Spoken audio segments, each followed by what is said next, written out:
Hello everyone and welcome back to another episode of SuperCoach Mates. Well, round one is done and dusted, which means we finally have some scores from all of our players who have been pondering throughout the preseason. Whether they were good scores or bad scores is something that might be discussed throughout yourselves and whatnot. So in this podcast, we're just going to answer some very quick questions, and we're also going to go through someone's side. So thank you for contributing to the podcast.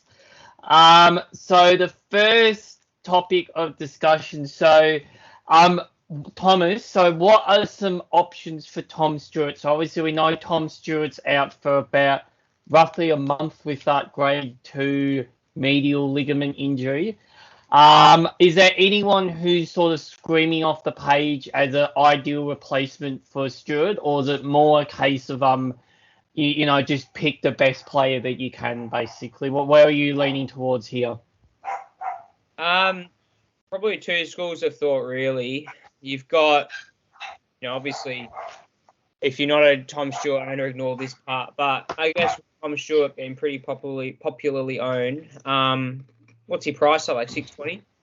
604 is priced at. Low 600. So I think you got three schools of thought.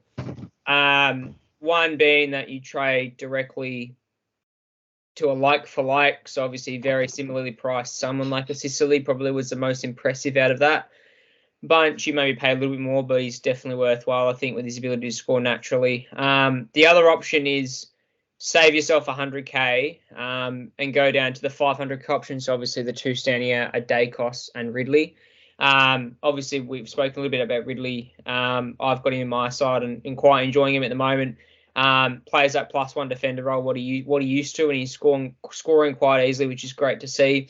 I like Nathan touch a bit on Dacos himself as a Pies supporter, particularly about the tag ability issue. But I guess the last option is if you are missing out on, say, a Connor McKenna or another rookie that popped off in defence, and you want to reinvest that money elsewhere, say a Cornelio or another 500k or 600k midfielder, I think that's the way to go. But I'd say if you're happy with your structure and go like for like, I'd almost argue that your best option is to potentially go for that 500k option, so you can reinvest that 100k elsewhere. I think because the likes of your Dacos and Ridley are going to match someone like a Sicily, and you're going to save yourself 100k in the process. But what are your thoughts on a potential option, Nathan? And maybe give the listeners a bit of an insight on Dacos and his issues with the tag. If so, I know Port have come out and said they're going to do anything to stop him, but what are your thoughts on that? Yeah, first of all, sorry about the background noise there, everyone. My bad, I forgot to mute it. So Nick Dacos. So, look, this is a question that I pondered, and I think Jonas did as well. So obviously, you might be wondering, Jonas is not with us tonight. But we both had Nick Dacos in our sides for pretty much all of the preseason, and I think I was definitely spooked a little bit by the Hawthorn Pracky match, when I've always felt like that the goalie should be the person who gets tagged from Collingwood, given his damage. But they seem to be going after Nick Dacos, which I can understand why, because he's a bit more of an uncontested style player. So as much as I love Nick Dacos, and I was enjoying watching him rack up the disposals on Friday night, I just can't see him getting that much space every single week. And especially against lower ranked sides, I think they will try and do something different to try and combat the way that Collingwood play.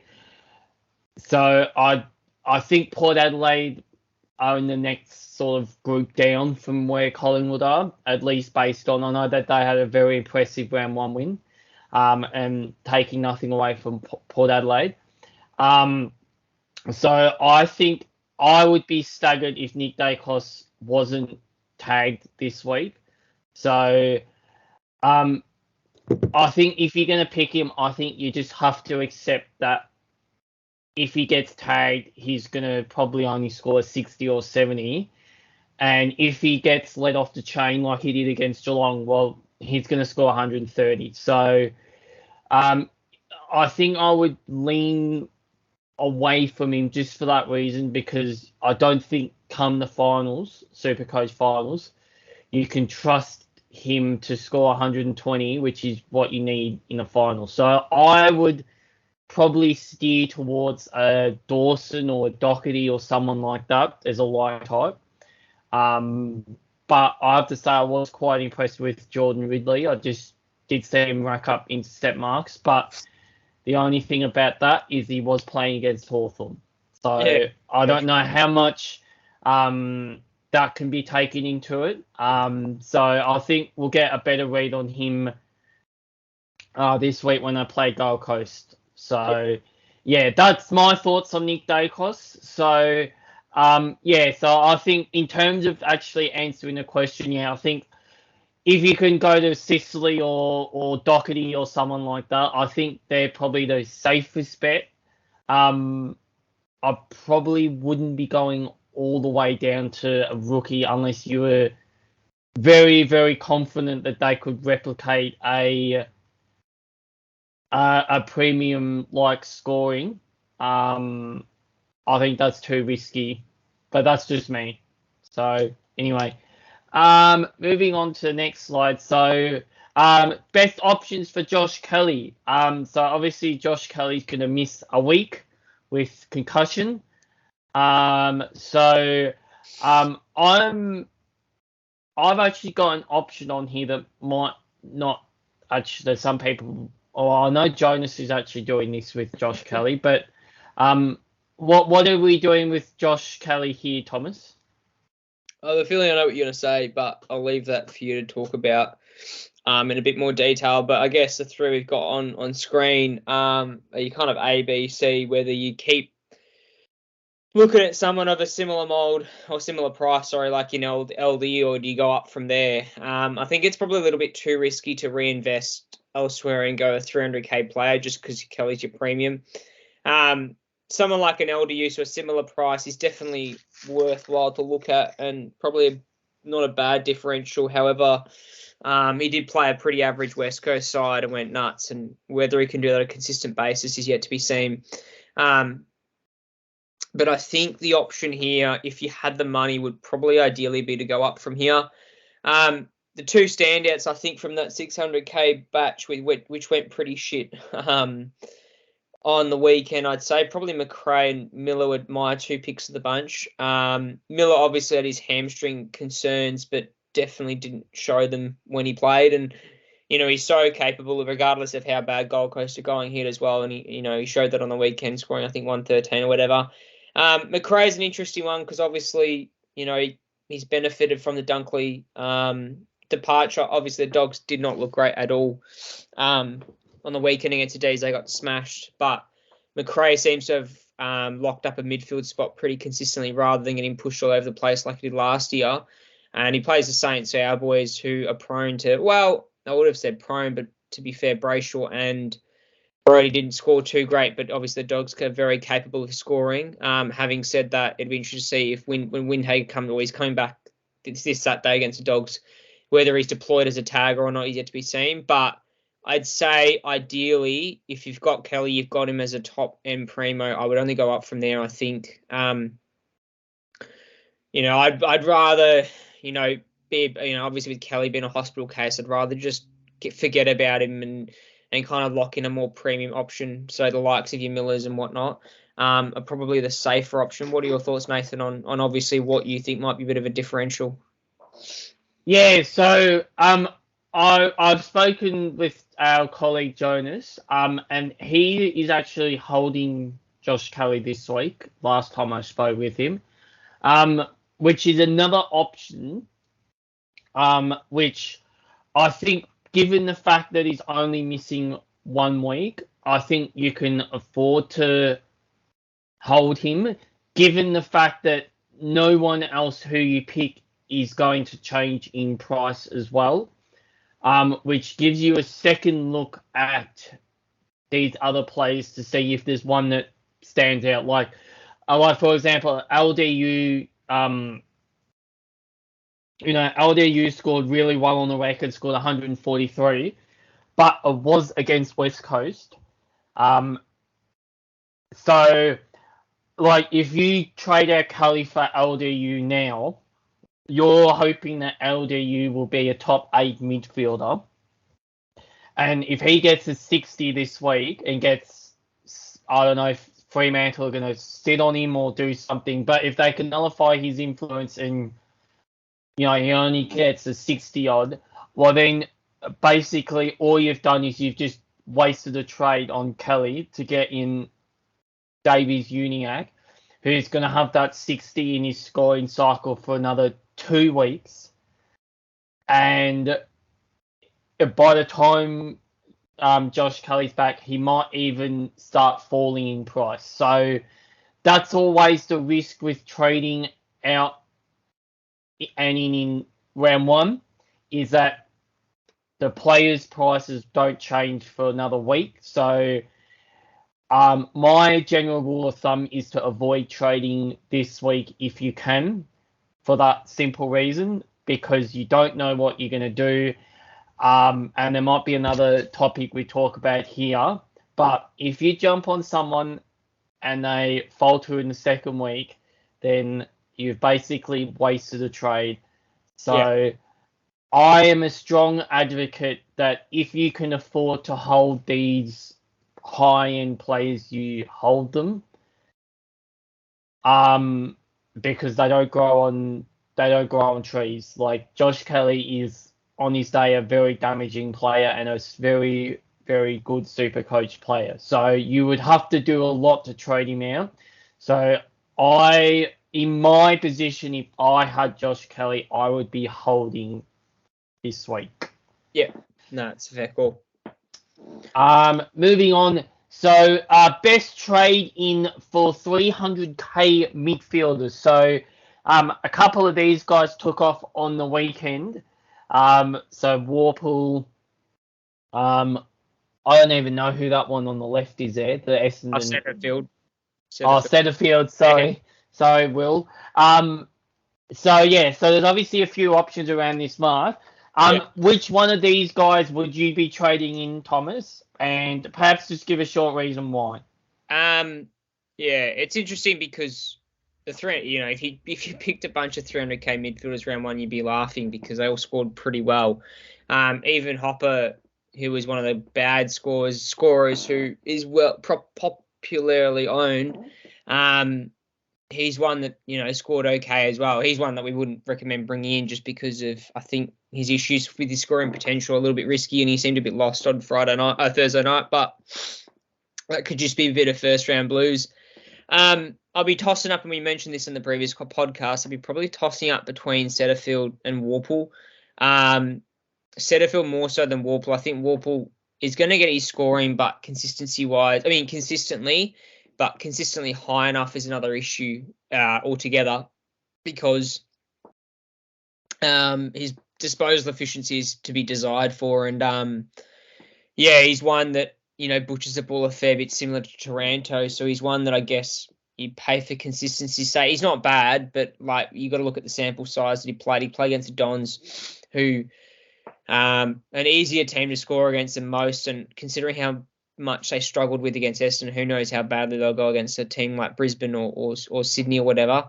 But Setterfield I think, is pick of the bunch. I think we may have mentioned earlier that he did play third fiddle in the midfield, so I think they like him there. I don't see him going elsewhere out of that rotation. As I said, they've got likes of Parrish and Merritt in their side. Shield was in there previously. I think Setterfield probably does a better job as a bigger bodied midfielder. So I'll probably go him just because I think he's just going to score well, considering his ability to be quite contested. I could see him being a very similar multiple Brody of last year in the midfield. Maybe not bigger scoring wise, but hitting that mark consistently, I think, with him is a big one. But what are your thoughts, Nathan, on 300k options? Is anyone that we haven't put up there that you're interested in or would be interested in potentially if you were looking for an option in that range? What about my mate, Jason Horn-Francis? Yeah. Well, he's a mid-forward eligibility as well, so it's a bonus. He's a midfielder, 348k. Yeah, I think to be honest with you, I think if you're getting anyone in for 300k, I'd almost go down that Horn-Francis path. Just purely based on the fact that I think he's got a very good role at Port Adelaide. He looks happy, he looks hungry. And he was pretty much the reason that they got back into that game and ultimately ran over the top of Brisbane. So I think he would probably be the option that I would go down for. I do agree with you though, Thomas. The one that does scream out is Setterfield. Big body, exactly the type of player that Essendon need. So you said that the one I don't mind the look of, though, I'm not sure if you can keep this sort of scoring up, but Mason Wood down at St Kilda is awkwardly priced. Yeah, so he's awkwardly priced at $393,000. So if he was 100k cheaper, I'd almost have him as the one to bring in. But I can see him scoring quite well off a wing at St Kilda and pushing forward. I guess the problem with him might be consistency. But yeah, I think I would be going down the Setterfield path if you wanted a pure midfielder, or if you wanted someone with a little bit of flexibility. I think I would be probably going down the Jason Horn-Francis path. Yeah. As you said with Warple, I can't see Warple keeping up that scoring given what I watched with Hawthorn and the fact that these big body sides like Melbourne's, Geelong's, Carlton's, I think they're just going to bash that young Hawthorn midfield, which I think will really impact his scoring. So so that's that with that. And final question, which trades are reactionary trades? So I will let you answer this, Thomas, and then I have a bit of a other opinion on this one. So what trades do you think are reactionary and why? Well, pretty much what I classify as reactionary are trades that you bring in based off one game, and they're very common in round one because people think, oh, great, we missed out on 154 from so-and-so, and you have to bring them in round two before their price rise. That's your number one biggest mistake to lose trades ASAP, because I think there's a difference between reactionary and then role specific. A good example is looking at the Freo boys down back when we played them on Sunday, considering we had a non-existent forward line and our tools were made up of probably Philippou, Owens and Zane Cordy. Obviously, the Freo boys are going to have a field day down back. So Brandon Cox scored 154 and Luke Ryan scored 170 odds. So, and Hayden Young as well, 137. So out of the three, you'd probably say that Cox and Ryan are reactionary because of their inflated scores. Young's probably 50-50. You could argue the case on both sides, but he was, as we mentioned last in the weekly recap, that he was more of a distributor, whereas Cox and Ryan were just feasting off intercept marks, which obviously is not going to happen every game. So you got to be very careful and look at the opponents they're playing, because based off those opponents, it's obviously a reaction to if you're going to bring them in or not. But if you're confident on roll, say a Dacos on his roll or whatever, I'd be much more in the camp, and this is probably the advice we'd give moving forward in trading, especially in the early rounds and against opposition-specific teams. So you say your LDUs versus West Coast, your Cox versus St Kilda, they're doing well because of the opposition they have, which obviously they're not playing West Coast and North every week. But you need a decent sample size before you can make that decision. But what were you going to say, Nathan, about your opinion on the reactionary trades? Yeah, so obviously on the flip side of that, another reactionary trade might be someone who you've had all pre-season, and then you decide, I want to get rid of them after one game. So I'll throw Roy Lead into this camp. Okay, so my opinion, I believe that Roy Laird is a reactionary trade because if you dig a bit deeper, okay, he was the fourth leading disposal winner for Adelaide. He had a very good first quarter, and then basically the entire Adelaide side fell away, which is understandable given that it was 40 degrees in Western Sydney. I can't see him not scoring well against a Richmond side who don't tend to tag. And also, as we said before, the players' prices don't change until the end of round 3. So you can have a second look at Rory Laird, and if he spuds it up again, then by all means you can get rid of him because he's going to go down 50, 100k. But if he comes out and gets, say, a 170, which I don't think he's probably that type of player. I think he's probably more around the 130 mark.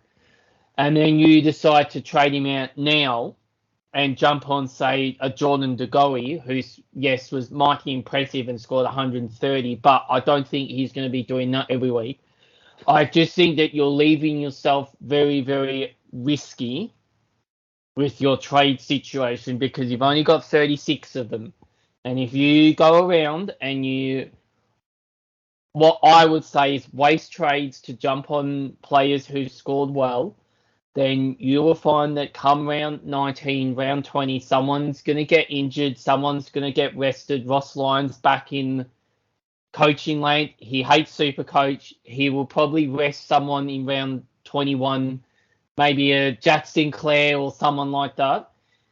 And if you use all your trades to trade out, say, Roy Laird and bring in Jordan De Goey, and you've got Jack Sinclair on the field in round 21 and he gets rested and you need to trade him out. Yeah. And you don't have the trades left, then you're going to sit back and say, where have all my trades gone? And this will be one of the it's probably understated, this type of trade. It's quite often called a rage trade. But yeah, I think that this week's premiums are very reactionary trades if you're jumping off someone after one round because their prices won't change. So you can have a second look at them, and then by all means, if they spud it up again, then do whatever you want, basically.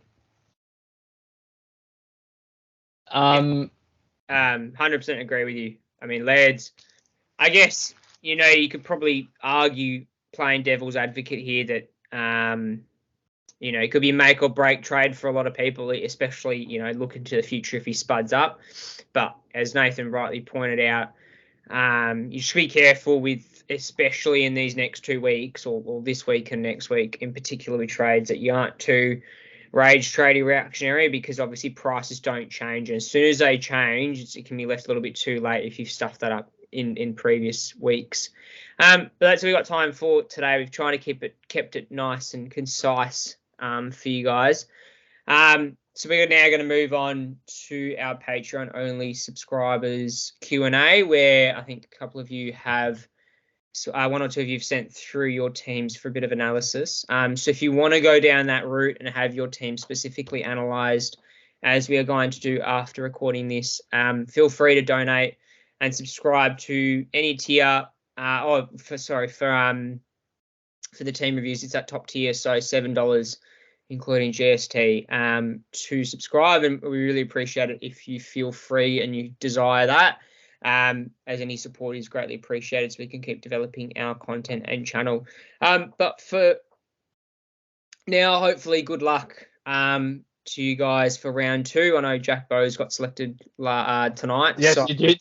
He's named in the gut, so if he gets a good first run at it, I think he'll be pretty popular trading next week.